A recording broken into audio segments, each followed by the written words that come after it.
নমস্কার বন্ধু, আমার চ্যানেলে সকলকে আনছি স্বাগতম। আজকের ব্লগটা আরম্ভ করছি আমি এখান থেকে। সোনুকে তো দিয়ে চলে এসেছি স্কুলে। এদিকে একটুখানি এসে চা করলাম, পুরো সসপ্যান সমেত নিয়ে চলে এসেছি, মানে মার আর আমার জন্য হয়েছে। এদিকে আছে এই যে টোস্ট, চা দিয়ে খাবো। আসার সময় নিয়ে এসেছিলাম এই যে বিনস কড়াই, আর দু আন্টি নিয়ে এসেছি কলমি শাক, যেটা ভাজা হবে। আজকে আজকে রান্না হবে হচ্ছে একটা সবজি ডাল করব, আর আলু পোস্ত হবে, আর কলমি শাকটা ভাজা হবে। দুটোই আমার প্রিয়, সবজি ডাল আর আলু পোস্ত। শুনুন তো, আজকে 11:30টার সময় ছুটি হবে। 11:30 মানে 9:50-এ ছুটি হবে। সেখান থেকে স্যারের পড়া আছে, পড়া শেষ করে 11:30টায় ছুটি হবে স্যারের। ওই বাড়ি আস্তে আস্তে প্রায় 11:45 মতন বাজবে। চলুন, আজকে এই যে চা টোস্ট দিয়ে ব্লগটা আরম্ভ। যে মা এদিকে আলু পোস্তর জন্য আলুটা কাটছে, এদিকে আমি ওই সবজি ডালের জন্য কেটে নিয়েছি গাজর আর বিনস কড়াই। এবার আমি সবজি ডালটা বসিয়ে দেবো। মা মা পোস্তটা রান্না করবে। পোস্ত শাক মা রান্না করে, শাকটা সবার লাস্টে করবে, যেহেতু ওতে রসুন পড়বে। তো এগুলো আগে রান্না হয়ে যাবে, তারপরে পরে শাকটা রান্না হবে। আর আমি এই যে সবজি ডালটা চলুন আগে বসিয়ে দিই, পোস্তটা তারপরে বাটবো। এই যে এদিকে সবজি ডালের জন্য বসিয়ে দিয়েছি গাজর আর বিনসটা। আগের বারে একটুখানি আমি ভেজে নিয়েছিলাম, সেরকম এইভাবে মানে আজকেও একটুখানি এইভাবে ভেজে নিচ্ছি হালকা, একদম একদম হাই ফ্লেমে। তারপরে একটুখানি মুগ ডালটা ভেজে প্রেসার করে তারপরে বসিয়ে দেবো। পোস্তটা কিছুক্ষণ আগে মানে ভিজিয়ে রেখেছি, পোস্তটা গ্রাইন্ডারে করবো, মানে পেস্ট করবো বলে। আর রাত্রিবেলাতে আজকে ঘুগনি হবে।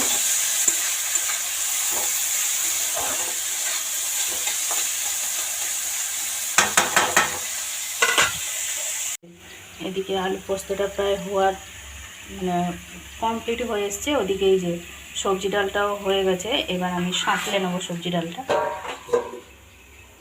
আর এটা হচ্ছে গম, কালকে ভাঙাতে দিয়ে এসেছিলাম, মানে ওই সোনু যখন পড়া ছিল 1:30টার সময় ছুটি হওয়ার ছিল, তখন নিয়ে গেছিলাম, প্রায় তখন 1টা বাজে। আর সন্ধেবেলা ছুটি যখন হলো 7:30টার সময়, তখন নিয়ে চলে এসেছি।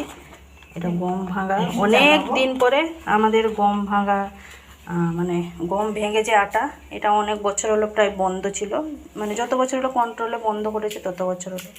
এবার থেকে গম দিচ্ছে, এই মাসে দিয়েছে। এবার করে আবার গম ভাঙা আটা খাবো। অনেকে খেতে ভালোবাসেন রুটি, মানে গম ভাঙা আটা রুটি খেতে খুবই ভালো লাগে, স্বাদও একটা আলাদা হয়। যাই হোক, একটা পিওরিটি জিনিস আর একটা ভেজালের জিনিসের মধ্যে অনেকটাই তফাৎ থাকে। তো আজকে সেগুলো সব চালিয়ে গুছিয়ে গাছিয়ে রাখা হবে।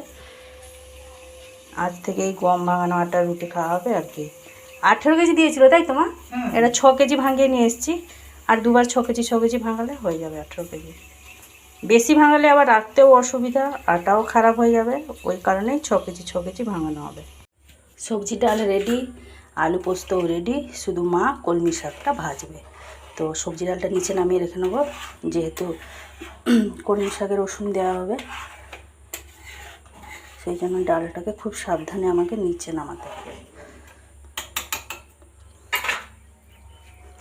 ডালটা ওখানে নামিয়ে রেখে নিয়েছি। এবার এই আটাগুলো চালিয়ে এর মধ্যে রাখবো, তারপরে আমি চান করব।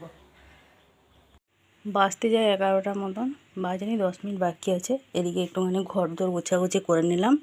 আর সোনুর 11:30টায় ছুটি। সোনু আমাকে সকালবেলায় একটা অর্ডার দিয়ে গেছে যে আমি আমাকে আনতে যাওয়ার আগে ওই চালিয়ে রাখবে এসিটা, আর দাঁড়ান, ঘরটা যেন ঠান্ডা হয়ে যেন থাকে, নাহলে এসেই বড্ড গরম লাগে, বলে দিয়ে গেছে।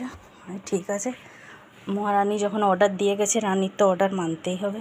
একটুখানি আমিও বসে নিই, তারপরে যাবো। 11:30টায় ছুটি, মানে 11:15-20 করে ঘর থেকে বেরোবো। আমি ভাবছি তাই একেবারে রেডি হয়ে বসবো, তাহলে সুবিধা হবে বেরোতে। আর মা এমনি শশা দিয়ে মুড়ি খেলাম, আমিও শশা নিয়েছি, সাথে একটুখানি ওই যে সবজি ডাল করেছিলাম, সবজি ডালটা মুড়ির মধ্যে মাখিয়ে খেলাম। এই যে 40 মতন বাজে, 40 না, ভুল বললাম, 43 হয়েছে। এই যে বাড়িতে পৌঁছালাম, 40-এ মানে পৌঁছে গেছি আর কি। কি হচ্ছে এটা? কোমরে লেগে যাবে কিন্তু। এসেই একদম আমাকে সারা রাস্তা জিজ্ঞেস করে এসছে, চালিয়ে এসছো? আমি বলছি না, আমি ভুলে গেছি। দেখে ফেললো, হ্যাঁ জল পড়ছে, আওয়াজ হচ্ছে, চালিয়েছো? আমি বলছি না, চালাইনি। এসেই একদম এই যে ঠ্যাং ছড়িয়ে দিল, একদম পা হাত ছড়িয়ে দিয়ে শুয়ে পড়লো। বলছি কি শান্তি। এরপরে বের হলে অবস্থা খারাপ রোদে।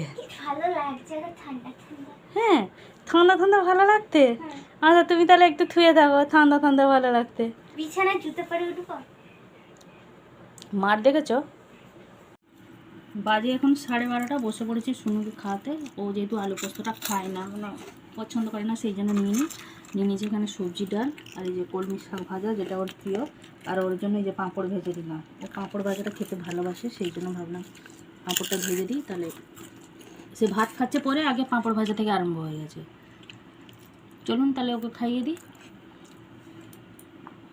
বাজে এখন 1:55, শুনো ওদিকে এই যে শুয়ে আছে বিছানায়।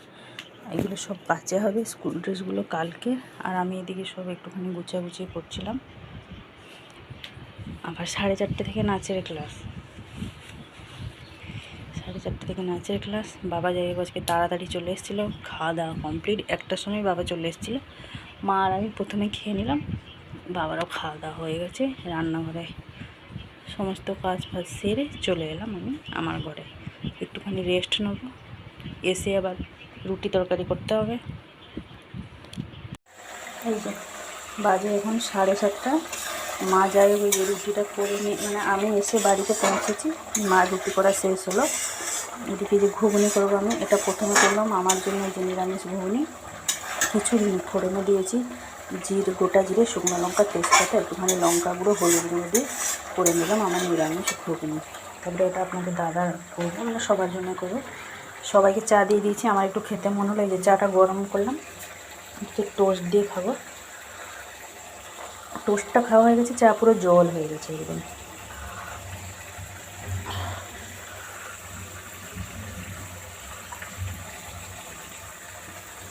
একটা এমার্জেন্সি লাইট এনে এখানে রান্নাঘরে লাগাতেই হবে, বড্ড অসুবিধা। বাইরে প্রচণ্ড পরিমাণে ঝড় উঠেছিল আমরা যখন এলাম। ওখানে দাদা পৌঁছে গেছিলো বাড়ি, আমরা রাস্তায় ছিলাম, ও বাড়ি পৌঁছে গেছিলো। সোনু মোমো কথা বলেছিল, আবার গাড়ি ফাড়ি দেখে আবার গেছিলো আনতে।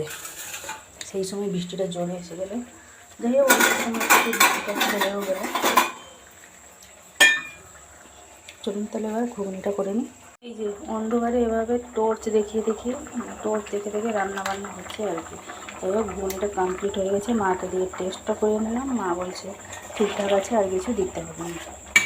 কারেন্টটা কখন আসবে যে ভগবান জানে। গরম মানে অত্যন্ত গরম লাগছে একদম। একটুখানি 2-4 ঘন্টা জল ফেলে দিচ্ছে, ব্যাস থাকাই মুশকিল। এগুলো কারেন্ট এলে পরিষ্কার করবো জানেন। সকালবেলা কি সুন্দর মুছেছিলাম, মা রুটি করেছে না, ওই জন্য আমি করলে সঙ্গে সঙ্গে মানে মুছে পরিষ্কার করি, একটু সাবধানে করি। যাই হোক করে দিয়েছি রুটিটা, এটাই বড় কথা জানেন। তো আজকের ভিডিওটা বেশি বড় করছি না, আজকে আমার ব্লগটা এই পর্যন্তই। তাহলে জানা আবার দেখা হচ্ছে আপনাদের সাথে আগামীকাল আরেকটি নতুন ব্লগ। সবাই ভালো থাকবেন, সুস্থ থাকবেন। ভিডিওটি ভালো লাগলে লাইক দেবেন।